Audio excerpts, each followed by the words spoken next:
Hello all signs, Aries hanggang Pisces. Ito na yung mga mensahe at gabay para sa inyo. June 9 to 15.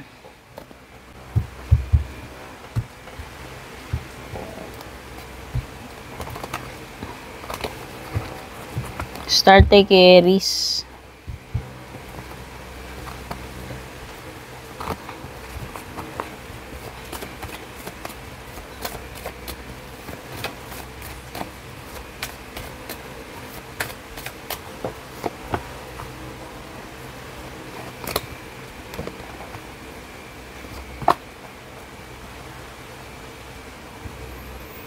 Kung nag-expect ka, Aries, na babalik pa tong person mo, magkakabalikan kayo, or kakausapin ka niya, magre-reach out, hindi.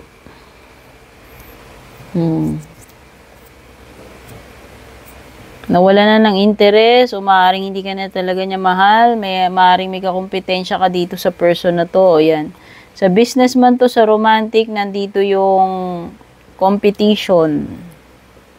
O maaaring magkaroon ng conflict sa bahay, sa trabaho. O, may mga drama, whatever. Toxicity drama. Okay? Whether nagre-relate ito sa love life mo, sa career mo, sa family. General reading to ha. Take note kung saan po magre-relate sa inyo.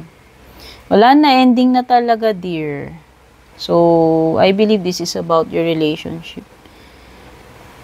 It already ended and hanggang doon na lang talaga yun. So, whether itong sinasabi nito is yung love life, nagtapos na talaga, or it could be anything else.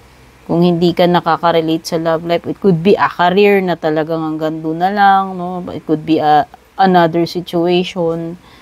Basta, there's this, inevitable ending na talagang rock bottom na hanggang doon na lang. There's no way but up. There's no way but for you to start a new chapter. Okay? Taurus, this is your gabay. Mga mensahe. General reading. Kung ano magre-relate sa inyo. Kung nakaka-relate kayo sa love life, edi love life. Kung nakaka-relate kayo sa career or sa ibang topic din, kung ano yung nagre-relate sa inyo, remember, general reading lamang po ito.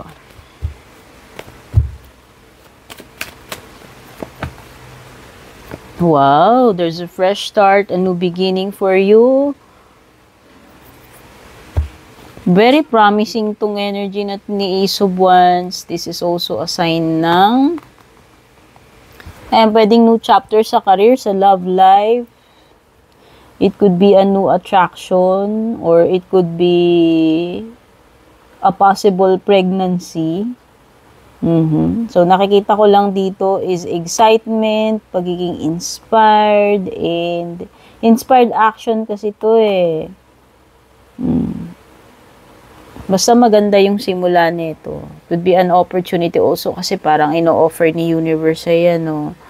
A hand emerges from the clouds na may dalang wand. And umuusbong yung mga dahon. Therefore, there is a potential to there's a potential for growth or expansion dyan sa bagay na yan. Okay?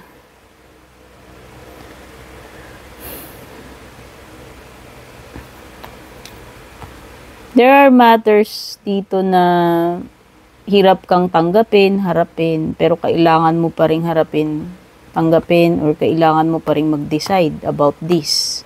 With the Queen of Swords reversed, no? A person na paligoy-ligoy or kung ikaw yan na hindi mo madiretsa tong tao na to. Okay? So, kailangan diretsahin mo na. Say what you mean. And mean what you say. Matatapos na yung matatapos na yung mga burdens mo, Taurus. Ayan, kung ano man tong mga mabibigat na pasanin mo na yan. It could be bills, obligations, whatever, work na natambak. Basta may paggaan ng situation dito eh. Bahala na kayo kung saan nagre-relate to. Sa love life, sa career, sa family, etc. Kung ano yung nagre-relate sa inyo.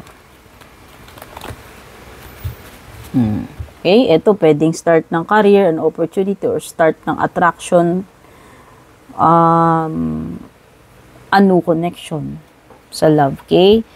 Merong fire signs, may air signs. Gemini. Mga gabay at mensahe para sa general reading. Kung saan man tutugma sa iyo, sa love life mo man, sa career, sa personal, sa family, kung ano yung nagre-relate sa iyo. May Libra energy, may water sign energy, earth sign energy. Gemini, if you're waiting for a big break, baka hindi pa darating yung big break na hinihintay mo. Better wait na lang. Kasi ito parang hindi mo deserve to eh. Hindi ito yung para sa'yo. Yun lang yun. Okay? In love, in career, nag-a-apply yan. Sometimes, lumilitaw to kapag feeling mo life is unfair. Baliktad eh. It seems here that there is something na unfair. Hindi patas, hindi balanse with the justice card reversed. Kung meron mang magiging decision dito, hindi papabor sa'yo, yun lang yun. O hindi ka kakampihan dyan. Or hindi mo makukuha yung deserve mo. Pwedeng argabyado ka, no? Okay? So, there's someone here leaving. Yung mafu-force ka to leave because pwedeng hindi ka na masaya dito sa relationship na to, sa company na to, sa trabaho na to, or pwedeng hindi ka na nagkakaroon ng fulfillment or growth dyan sa ginagawa mo na yan. So, therefore, mag-e-explore ka ng possibility sa ibang lugar. Okay? Or it could be someone who is walking away from a situation or a relationship. Basta may pag-alis eh. Abandonment, pag-alis. Maghahanap na lang ng something na better. Yun yung nakikita ko rito. Okay.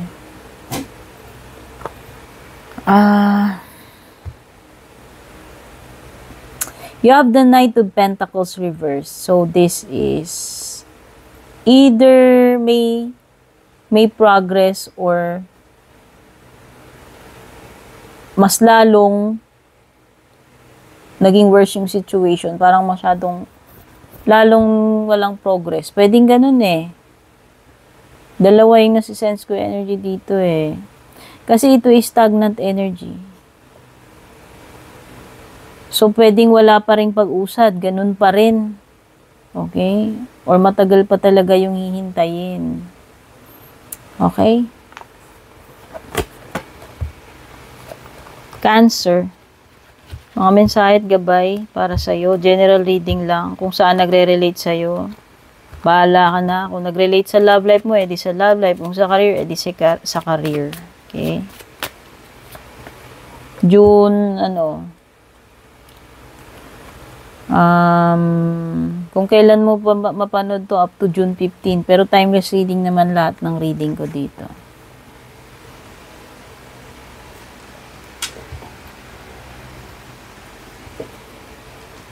(9 to 15). Yan. Sabihin na natin June 9 to 15. Okay, may fire signs dito at may water sign din.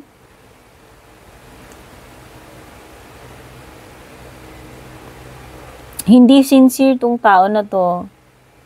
Kaya kung may offer ka na marireceive in career or in love, pwedeng hindi talaga siya sincere. Pwedeng mabulaklak lang, mabola, pero hindi talaga siya sincere. Ini-etchos ka lang na itong person na to, yun lang yun. Kaya mag-ingat lang when it comes to money. O yung mga transactions sa pera. Kung may kausap ka, may ka-deal ka.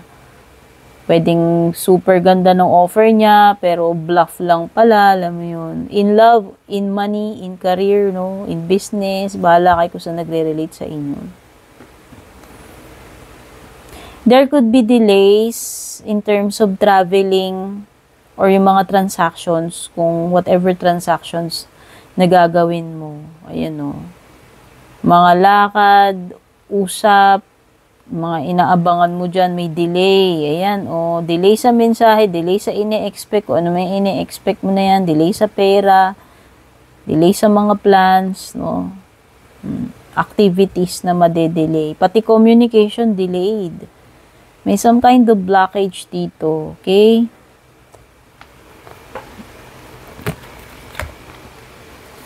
Leo, mga mensahe, gabay para sa iyo. General reading lamang June 9 to 15. Pero kahit lumipas yung mga petsa na yan, lahat naman ng readings ko dito timeless.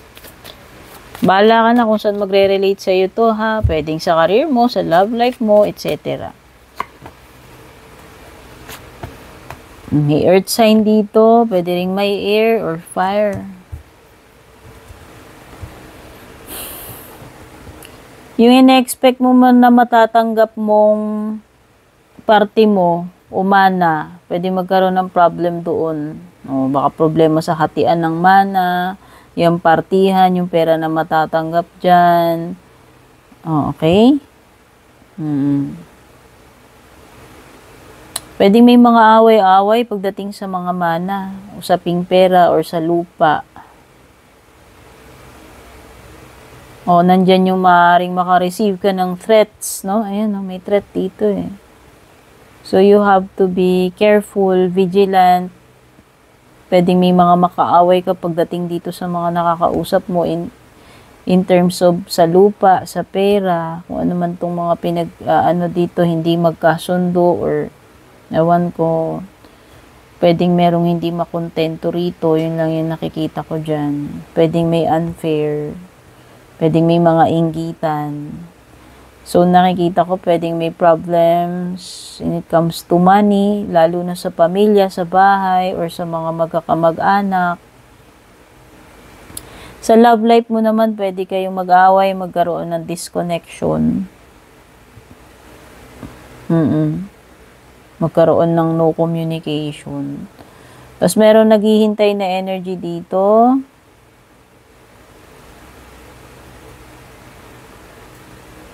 Not sure kung yung hinihintay mo darating, pero maghihintay ka pa rin. Yun lang yung nafe-feel ko rito. You need to set boundaries, limitations, pagdating sa mga taong nakaka-deal mo na, alam mo yung nagiging abusado or lumalagpas sa limitasyon nila. Nawawalan ka ng privacy, etc., etc.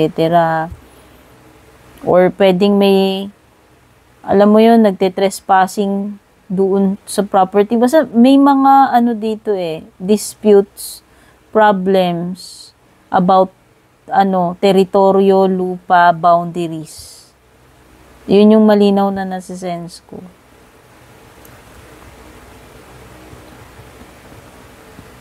Okay. So, yan. Yan yung na-pick up ko for you, Leo. Virgo, mga mensahe at gabay para sa iyo June 9 to 15, pero lahat naman ng readings ko dito timeless kahit lumipas yung petsa na yan. General reading lamang to, Virgo. Kung saan ka lang makaka-relate, pwede kang makarelate sa career, sa love life, etc. kung saan yung tumutugma sa iyo. Okay, may earth sign, Taurus, Virgo, Capricorn. Pwede ring may water, Cancer, Scorpio, Pisces, or fire, Aries, Leo, Sagittarius. Ups, energy na magkatunggali. Pwedeng pinag-aagawan yung isang person. Pwedeng may isang person dito, dalawa yung kadil niya. Sa romantic yan, ha. Yung isa mas matured, yung isa semi-matured or mas bata. O baka ikaw yan, very attractive ka at dalawa yung nagkakagusto sa'yo or dalawa yung ine-entertain mo or dalawa ba yung pinupormahan mo, nililigaw mo. Bahala na kayo kung saan kayo nag-fit doon. General reading, take note, ha. Yung isa kasi, mas bata pa, pero yun yung nagpapakilig sa'yo, yun yung romantic, yun yung exciting. Yung isa naman may pagka-boring, but siya yung stable, siya yung matured, siya yung mas maraming datong, siya yung mas successful in life. Stable na. Okay? So, dalawa yung nakaka-deal mo dyan. O baka naman ikaw yung may karibal dito. O baka yung isa yung pinuporma ninyo, dalawa kayo, may kaagaw ka dyan. Alam mo yun, may kakumpetensya ka. So yun, i-apply nyo yun. Kung sa career ninyo, pwedeng may ganun din. Pwedeng may competition. O yung isa, pwedeng may intimidate ka kung sino man sa inyo yung mas matagal na doon. And mas marami na siyang alam. Mas magaling. O, pwedeng ganun eh.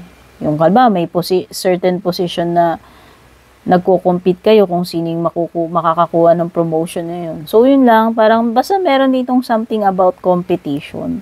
And yung isa, mas seasoned na, mas experienced na kumpara dun sa isa, mas bago lang, no? Mas fresh.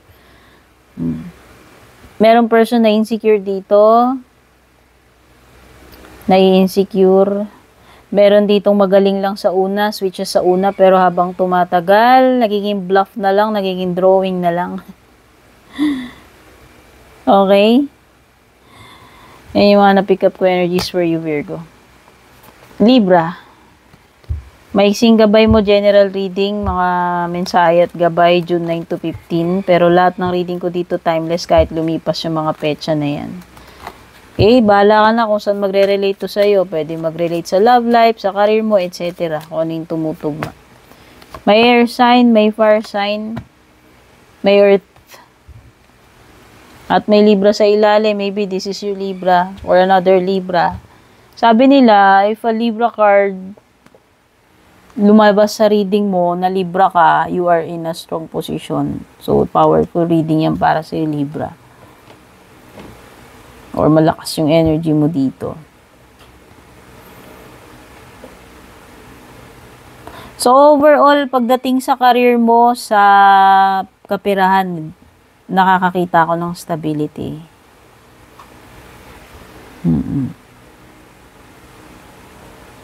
Nakikita ko rin na you are very attractive at this moment, Libra. Maaaring maka-attract ka ng maraming suitors, admirers, no, romantic man yan, or sa ginagawa mo, you could attract more followers if you are on social media, if you are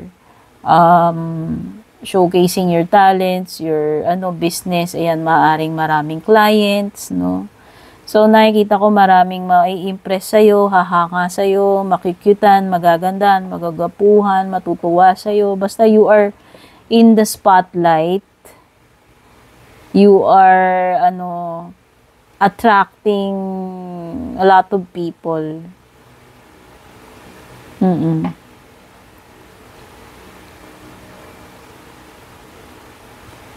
Okay, you're literally growing up, no? Nakikita ko, maganda ang career, ang negosyo, ang kaperahan.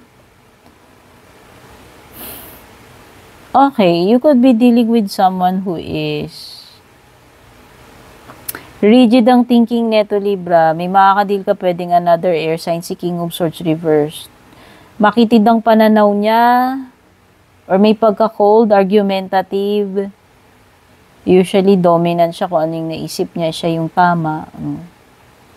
O pwedeng hindi ka mananalo sa diskusyon dyan sa person na yan. Pwedeng masakit siyang magsalita. Or pwedeng makareceive ka ng cold treatment from this person or being rude, no? Basta may ganyan, kung sino man yan. Scorpio.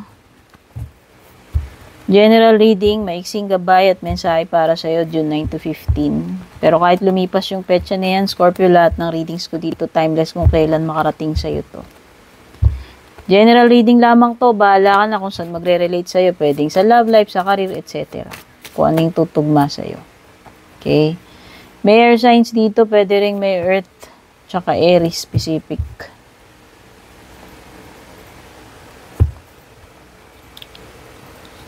So, mag-ingat, baka meron ditong bumigay katawan, overwork, burnout, magkasakit, kailangan din magpahinga. This is a period of rest, meditation. Maybe something that you are praying for, you are bound to receive or will be granted para sa'yo kung ano man itong ipinagdarasal mo. You could also receive help, assistance, blessing, or divine intervention. Pwedeng this is a recovery period din. Kung meron mga na-hospital, nagkasakit dyan, ikaw man family member.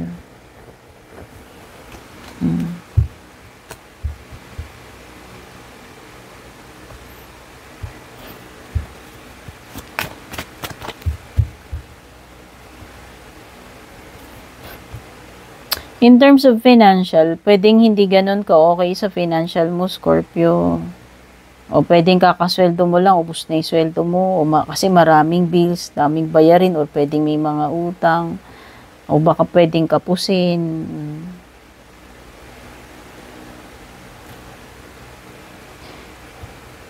Pwedeng may mga issue dito pagdating sa work or specific sa boss, pwedeng may nagiging bully dito over, alam mo yon, minamanipulate ka, kinokontrol ka niya, gusto niya siya yung nasusunod. Pero meron ding energy dito nang hindi niya ginagawa yung job niya, yung role niya, may pagka-irresponsable. Or absent father figure. Ayan. Okay? Someone here who is hindi reliable.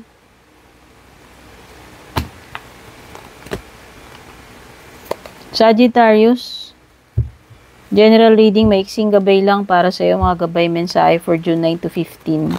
Pero kahit lumipas yung mga petsa na yun, lahat naman ng readings ko dito ay timeless. Bahala ka na kung saan magre-relate sa iyo to, since general reading lang to. Pwedeng sa love life, pwedeng sa career, etc. Okay, malakas ang energy ng fire signs, Aries, Leo, Sagittarius, pero pwede rin may Taurus or Libra energy dito. Oh, specific air sign, pwedeng Libra. Gemini, Libra, or Aquarius. Wow, so nakikita ko mukhang magtatagumpay ka rito sa Six of Wands mo, ano? Sa tingin ko, mangyayari yung gusto mo mangyari dyan, Sagittarius, in career man yan, in love life. O, nakikita ko dito, kung ine-expect mong magko-communicate, babalik, maaari. Okay, magme-make ng move tong person na to, pwedeng pupuntahan ka niya, magbabalik siya, kakausapin ka uli, magta-travel to see you. So, may mga travel dito, may business career opportunity. There's also opportunity in love. So, nakikita ko is positive. Okay? Yung period ng pagiging silent ay tapos na. Okay? Kung masyadong naging boring, matahimik yung sitwasyon mo, ayan na uli. Back on track ka na. At kung meron mang mga bagay dito na lingid sa kaalaman mo, yun na yung malalaman mo. Mai-expose na, malalaman na yung truth dito or secret. Meron ditong magsasabi or magko-confess sa iyo, okay? Most likely successful yung mga endeavors mo. Capricorn, general reading, mga gabay mensahe for June 9 to 15. Bahala ka na kung saan magre-relate ito. Pwedeng sa career mo, pwedeng sa love life mo, kung anong tumutugma sa'yo. Okay? Pero lahat ng reading ko dito timeless kahit lumipas yung petsa na binanggit ko. May air, may water, energy, or fire. Oops.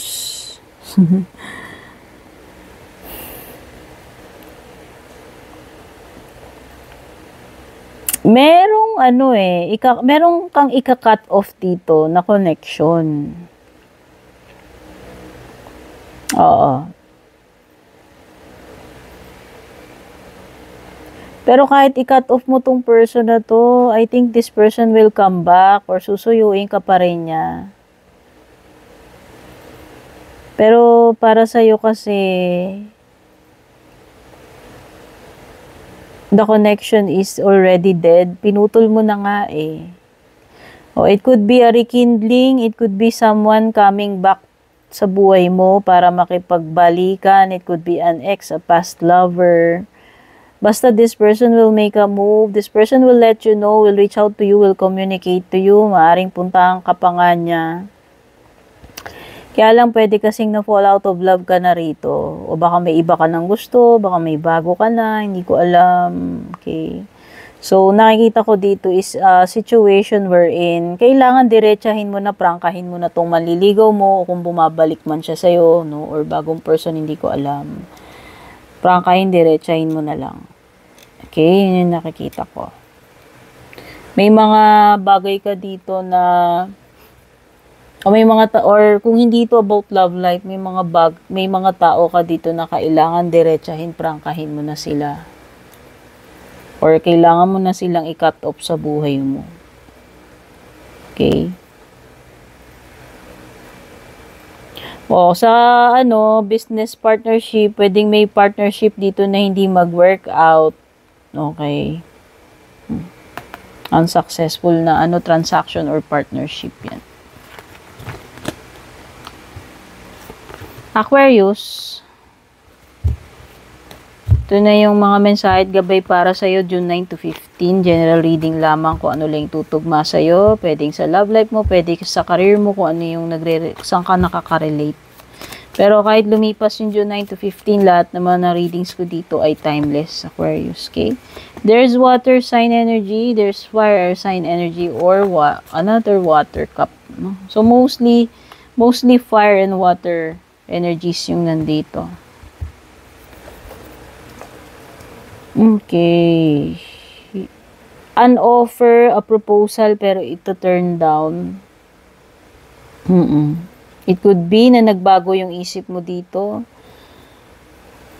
It could be, kung sa career yan, sa business yun, proposal. Pero may rejection eh. May ito turn down. Whether ikaw yung magto-turn down,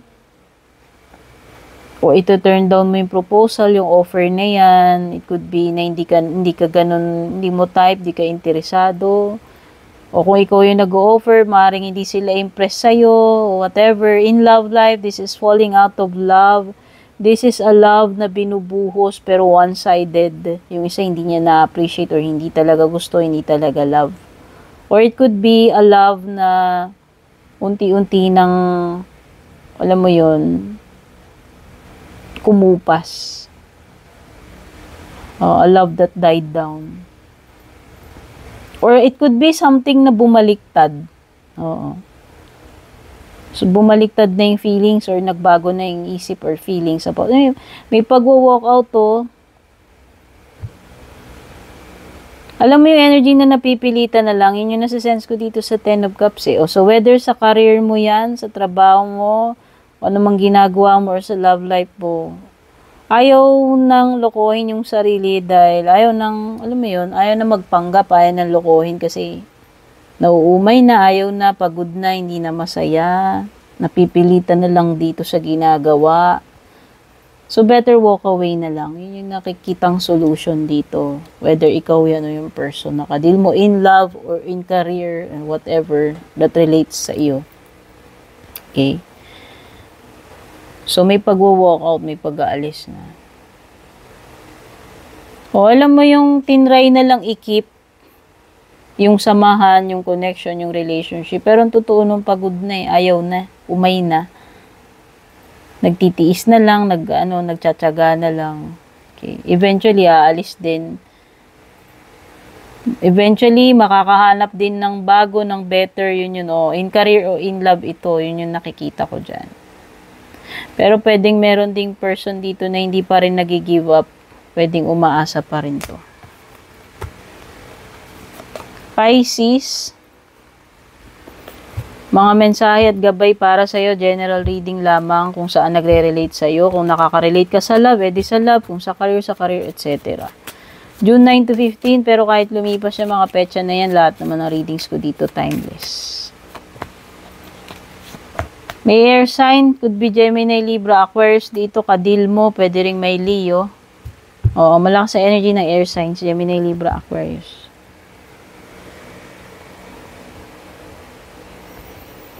Wow, a person who is stuck. Hindi ko alam kung na-stuck sa past, na-stuck ba sa current situation, bahala ka na kung saan nagre-relate to. Sa love, sa financial, sa career, kung saan tumutugma sa'yo.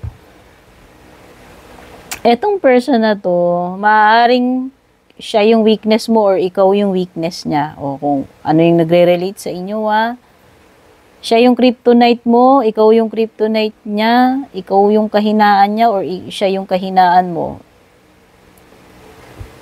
Whichever applies. An energy na naghihintay pa rin. Pero meron ditong isa sa inyo na kinut off na yung communication eh. Gumawa na ng distansya, ng boundary, kinut off na for good. Pero yung isa kasi naghihintay pa rin ng sign, naghihintay pa rin baka sakali, Kasi kung sino man sa inyo yung tinutukoy dyan na weakness itong person na to, yun yung naghihintay, yun yung umaasa. Ayan, no, energy ng stock, oh. O, kung karir mo to, naburo ka na. O, ibig sabihin, na-stuck ka na dyan sa ganyang situation, wala pa ring progress, walang improvement, wala pa ring promotion, or wala pa ring job, whatever applies sa'yo dun sa mga binanggit ko. Yung iba dito na panghihinaan na kayo ng loob, dinadaga na kayo in career or in love life. Kung dinadaga ka dito, nachochope ka, nawawalan ka na ng confidence, lakas ng loob. Pero alam ko na yung tao na yun, gusto pa rin niya tong person na to, na-stuck nga siya eh. Hindi pa rin nakakalaya to dun sa situation na yan, in love man yan or in career. Na-stuck siya. Kaya lang itong person na to, si Queen of Swords, natuto na siya. Pwedeng nasaktan na kasi siya nung una. And ayaw niya na. Mas wise na siya. Mas pinipili niya na ngayon yung utak niya. Gumagawa na siya ng distansya. Kinut off na nga niya eh. Pero mas stronger na tong person na to. Ngayon, yung isa naman ang naging weak. Yung isa naman ang naging dependent. Siya naman yung naging, umaasa, naghihintay. Okay. So, those are the energies na nasagap ko for all of you guys, all signs. Sana na-appreciate nyo, sana makatulong sa inyo. Don't forget to subscribe, like, follow. Kung gusto nyo ng private reading ko, dumiretso kayo sa Nag-iisa official FB page ko. Meta verified na yon, 106 followers, 106k followers na. Take care, God bless, babush.